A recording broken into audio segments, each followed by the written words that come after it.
I've just come back from a networking event and I met that person. You know, the one where they're desperate for a sale and they go around the room. Are you going to be my client? Are you going to be my client? And you can just see everybody going, reeking of desperation. That's what today's episode is all about. Okay, I like this topic.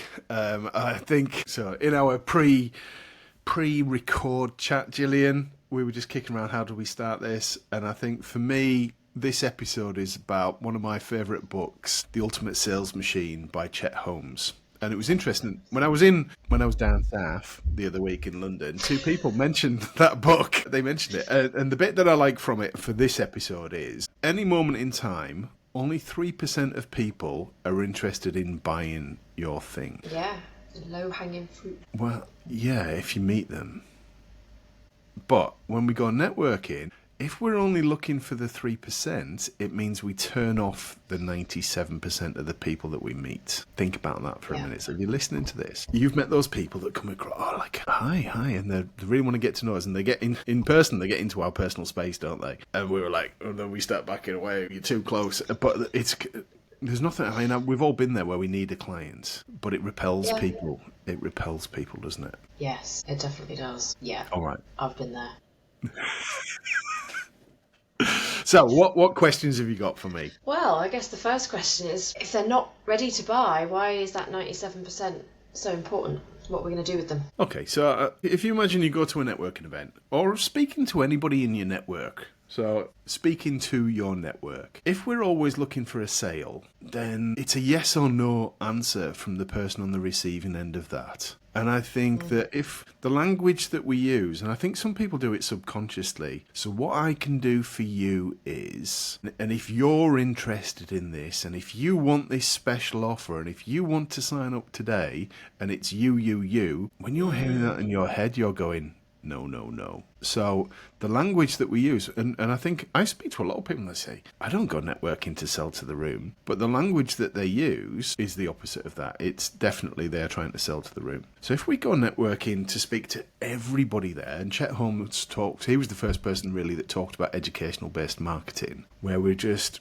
because at some point, they might be interested, but they don't go to so I don't go to an event thinking, I wonder if there'll be a copywriter there today. I'm ready to buy copywriting services. But then I might meet you, and then afterwards, or a week later or 2 weeks later, when I'm frustrated that something's not working right, and then I go, actually, maybe I do need an expert to help me rewrite my website or my email sequence or whatever it might be. And I met Gillian a few weeks ago. She was really nice. She didn't try to sell to me. She was teaching me about the benefits of structure and purpose and all the other things. Yeah. So you stand out. You become much more memorable by being helpful.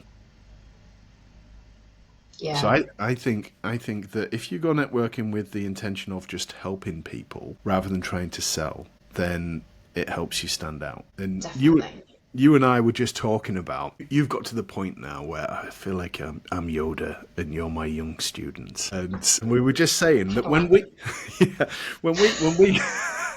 when we go networking, quite often we don't do our pitch. No, I just let everyone else go first. But by doing that, what happens at the end of it? Yeah, so I get into rooms and someone will go, hang on a minute, you always go last. Tell us about you first. So yeah, you create that intrigue, don't you? Of like, hang on a minute, what do you do? Tell me, since you're asking. But then they're open to listening then, aren't they? It's like, Gillian, you're always trying to help us. What can we do to help you? Yeah. And it's a different way. And then you attract help rather than having to ask for it. And we did talk about asking for help last week, but this is how you can bring people into your world and attract people into your world to want to be able to help you. And I think... So there's, have you read How to Win Friends and Influence People? I might have read that. I recommend that to quite a lot of people, yeah, actually. He talks about people's favourite subjects is themselves. So to be memorable and likeable, just ask people about themselves. It's too simple for it to actually work, isn't it?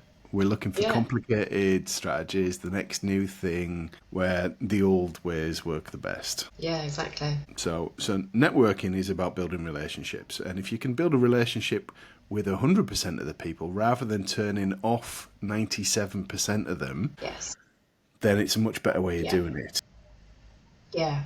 I think one of the things you've said, which has stuck as well, is when people do a spotlight, And at the end, it's like, as you said earlier, it's so if you're interested in this, give me a shout. And I remember you saying to me, don't say that, say, who do you know who needs this? And instantly the pressure's gone, isn't it? Because none of us want to be sold to. We're all terrified, aren't we? God, are they going to try and sell me their thing? And when you take that pressure away and you go, do you know anyone that would benefit from this? Oh, hold on a minute. Yeah, I might do. Well, happy for you to sell to someone else, just not us.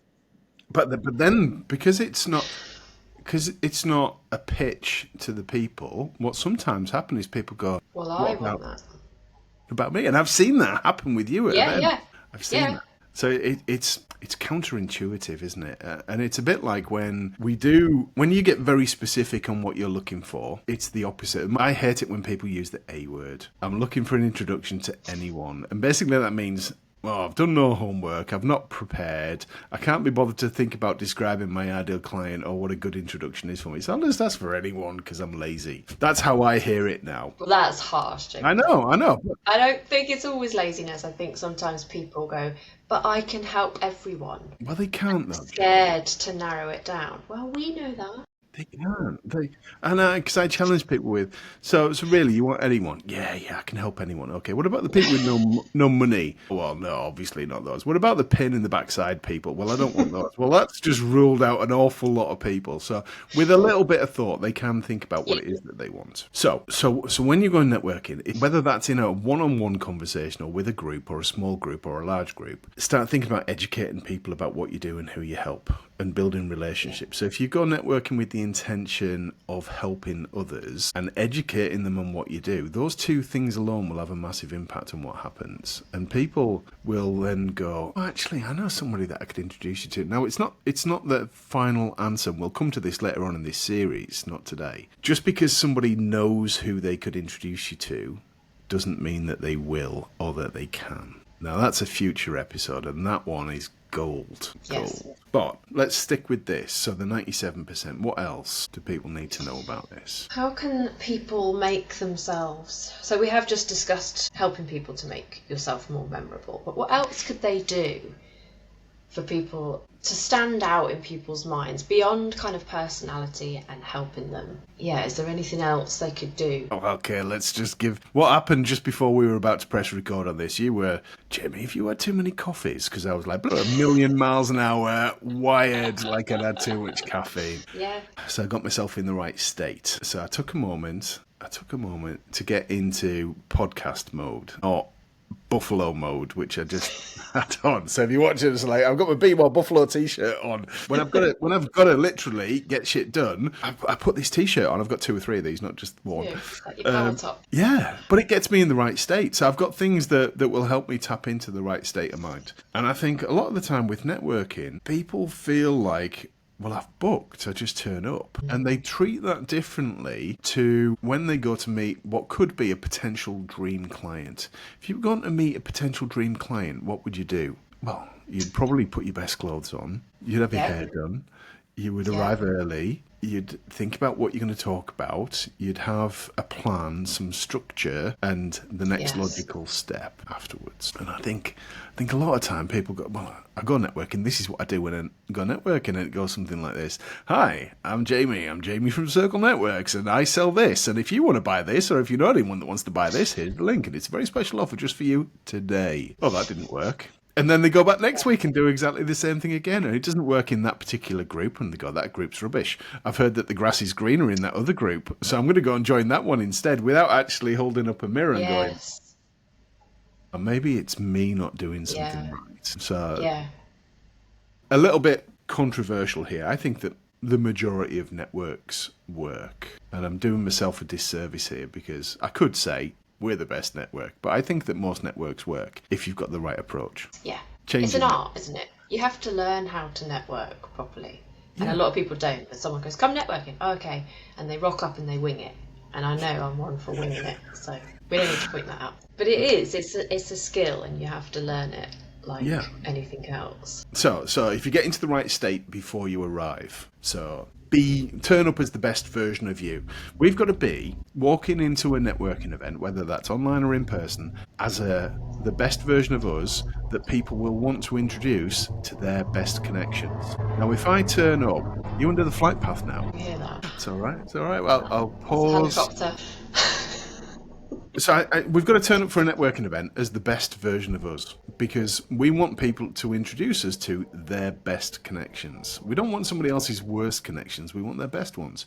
So we've got to turn up looking the part, talking the part, feeling good and looking good, and being friendly and helpful. That builds relationships and makes... If you're late, I'm not going to tell you, Gillian, I'm not going to introduce you to somebody because you're always late. I just won't do it. And if you come across as a bit forgetful or haphazard or whatever it might be, something that somebody goes, these are just these tiny little things that turn people off from making introductions. And we are constantly either moving closer towards people or further away with the things that we say and we do. So thinking about that 97%, we've got to be moving into their world and building bridges and relationship with them, not turning them off. And the best way to do that is turn up as the best version of you and have some good questions to ask. Yes, yeah, I think that's a really good one actually. And you can get, there's plenty of resources to help with this. Ask AI. Well, But yes. turn up with some better questions than, so what do you do then? Tell me about you. Well, what's one of your favourite books and authors that's related to asking? Ask You Answer, it's on the show. What's that book all about? Well, it's actually about creating content and answering the questions your audience actually want to know the answers to. So, it's thinking about what other people really want to know instead of you going. So, similar premise. So, instead of going networking and going, I think everybody wants to know about my offer, go and think, okay, what might they want to know about what I do, the results I get? Stories. Tell a client story. Some of the most powerful pitches I've heard and have remembered for ages have been someone just casually sort of talking about, well, we worked with this company and I can still vividly remember one of them. I'm saying vivid, it's probably a little bit fuzzy, but I think they were an accountant or they did something with capital gains or something and they'd saved this company thousands, and it was just a short story and it really made you go. So whether you knew what they were talking about and then thought I need that, or you didn't but suddenly you're going, oh, maybe I need to bear this stuff in mind, and that's that whole education piece. It is. So as an example, they ask you answer. It talks about answering the questions that people ask or sometimes don't ask. So perhaps a good question to ask when you're meeting people is, what's the questions that people always ask you about your products or services? Well, let me tell you. So this question is, and I heard Ed Ferris the other night, last night did a presentation, and he was talking about videos, and he's done a lot of work on the Marcus Sheridan stuff. And he said, if we just answer the questions that everybody asks, it naturally brings people into our world. So it's a great conversation starter, that, isn't it? People want to have good conversations. Yeah. Rather than... No one really wants to listen to you ramble on about your life story or your daughters. Those are the ones that just make me go... So I another thing to add into this as well then about rather than pitching is be interested rather than being interesting. Yes, because people don't listen. Generally, we're waiting for a gap and thinking about what we're going to say next. Yeah. Yeah. So if you can just get into the habit of making this all about the other person or the other people and become a great listener, that means becoming a good question asker. Yeah. Having some, if I had sleeves on, I would have some questions up my sleeve that I naturally just roll out. And one of the ones for me is, what would be a good introduction for you? And it depends on the answer. Someone gave me one the other day that was very specific. This is impressive.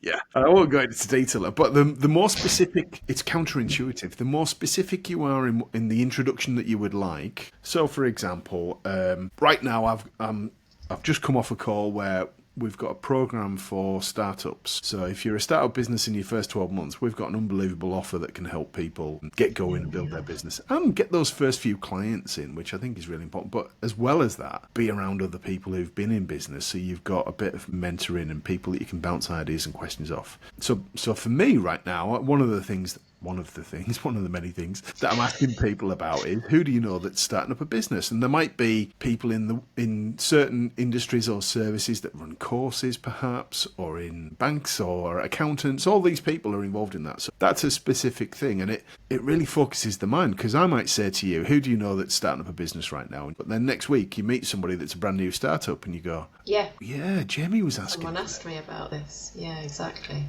So yeah. Go in networking with a plan of what you would like, what would make a good introduction for you, rather than go networking to look for a client. You'll find the clients anyway. Yeah, definitely. They flow naturally. Okay. Yeah. What's next? We've covered. I think you might have to pause it here. I think we've covered it all. That's all right. Let me pause. Okay. I've got the perfect way to wrap up this episode, Jamie. Okay. If people have listened to this and they've gone, yeah, do you know what? They're right. I want to change the way I do things next time I go networking. What would be like the just maybe 3 succinct tips you would give them to walk away from this and go, right, here's the 3 things I'm going to change? Okay. Get in the right state before you go networking. Do not turn up as that person that's unreferable. I don't know, what's the opposite of referable? Not referable. So you arrive early, you're cool, calm and composed, and not to be something that you're not. I don't want you to turn up and be all like wacky and crazy, but just to be you. Hi, I'm here with a smiley face. We're all guilty of having a face like this, which is our listening face, which is a bit sad and a resting face. So turn up as the best version of you. That's the first bit. Know what a good introduction would be for you. So rather than going to pitch, which even though you say you're not, you are. I've done this as well. I'm not turning up to pitch, but if you want to buy, that would be amazing. So deep down, we're turning up to pitch. Like, I need a new client this week. Oh, I'm going networking. I can relax because I'll take care of that then. So turn up early as the best version of you. Know what a good introduction is, and the more specific you can make it, the more likely it is that someone's going to be able to help you. And I say to people, what if you got 1 or 2 good introductions from a networking event? Would that be more than what you got the last time that you went networking? And everybody always says yes. Yeah. 1 or 2 good introductions is all you need to the right person. So if you're very clear and paint that picture, this is what a good client is for me. And you know, in an ideal world, I know that you're working with MSP providers at the moment. So you might just say to somebody, do me a favour, just open up your LinkedIn, type in MSP, click search, choose first degree connections, locations put in the UK, do you know any? And the answer's yes or no, isn't it? And then you need to help them with how to introduce you. So that might be a thing. So you turn up prepared with something specific. This is what a good introduction for me. And then the last bit is have some questions that help people open up about themselves and what they do. ChatGPT is there to help people. They ask you and they ask you answer. Yeah. Would help you come up with some stuff. Because if you just get in the habit of asking other people good questions, they'll go, I really like them. Yes. I really like chatting with them. Yeah. And it because otherwise you just go, oh yeah, cool. Right, I'll tell you about me then. And that's how a lot of networking goes, isn't it? Yeah, it does, because people don't know what to ask. Whereas, like you say, if you just had 3 questions written down in front of you that you can... Or if you listened properly, you'd probably think of your own. Yes. So three ways to wrap this up then. So turn up early as the best version of you. Get yourself into the right state. Whether you're having a good day or a bad day, it's your choice how you are arriving for people. You've got to be referable. Smile. Even just smiling changes how you feel. So get grounded, get in the right state. You should already know this, but be clear on describing what a good introduction looks like for you. So to be able to paint a picture with words so that somebody can go, yeah, I know somebody like that. It's your job to follow up with them afterwards. I noticed when I described my ideal client, Gillian, that you went, oh yeah, I know someone. I wondered if I could help you introduce me. Yeah. And so on that note, I think blocking out a bit of time before and time after, because we don't do that, do we? Like you say, we work up to the wire, we hop on the call, we hop off the call, nothing gets done. Yeah. And then have some good questions to ask, because they build relationships. And we were saying this before we started, you and I quite often will not do our pitch, if you like, or our introduction is probably a better description for it. And then people will ask us, so you haven't really said how we can help you, Gillian. What can we do to help you? It attracts people to want to be able to help you rather than forcing it on people. Right, I think that's the perfect way to wrap this up. So when you go networking next time, this is if you're listening to this, have a plan, pause, get in the right state, arrive early, think about what a good introduction looks like for you. And the more specific you can be, the more likely that someone at that event is able to help you. And if they can't, and this happened to me, somebody gave me a very specific thing that they were looking for that stood out in my mind. It was like a challenge. I love a challenge. And I didn't know the answer. I didn't know anybody I can introduce them to. And then I just happened to be having coffee with somebody 2 days later, and I said, I don't suppose you know anybody that can help with this, this, and this. And they went, actually, I think I can.